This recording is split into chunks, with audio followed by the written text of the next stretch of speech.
And yet, even after 40 years, you cannot bring yourself to acknowledge what happened to me and the part you played in it.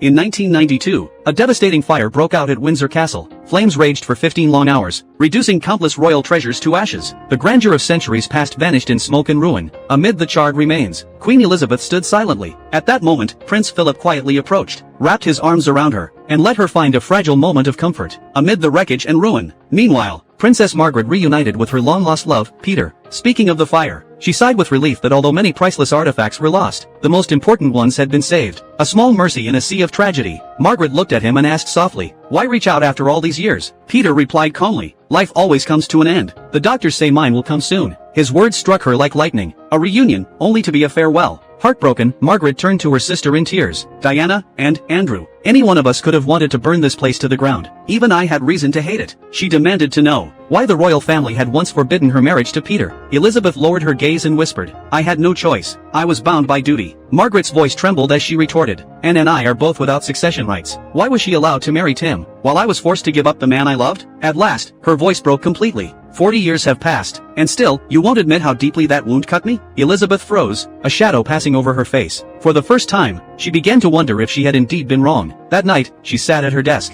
and began drafting her speech for the 40th anniversary of her accession. In it, she confessed, "This year has truly been an annus horribilis, one of the hardest of my life." It was the first time she openly acknowledged her own failures. When the Queen Mother read the draft, she was alarmed, warning that calling it a horrible year would only invite more criticism upon the monarchy. But Elizabeth stood firm. "As a family," she said quietly, "we have not lived up to what was expected of us. We owe the people an apology." As the argument escalated, Philip finally spoke up in his wife's defense. "The Queen has every right to speak from the heart. What we must do is stand beside her." And so, at the anniversary celebration, Elizabeth delivered the speech in full. She offered an apology to her family, and gratitude to all who had stood by the crown through hardship. Watching on television, Margaret listened in silence, tears in her eyes, before picking up the phone to call her sister. Years of resentment melted away. Forgiveness, at last. 3 years later, Peter passed away peacefully in 1995.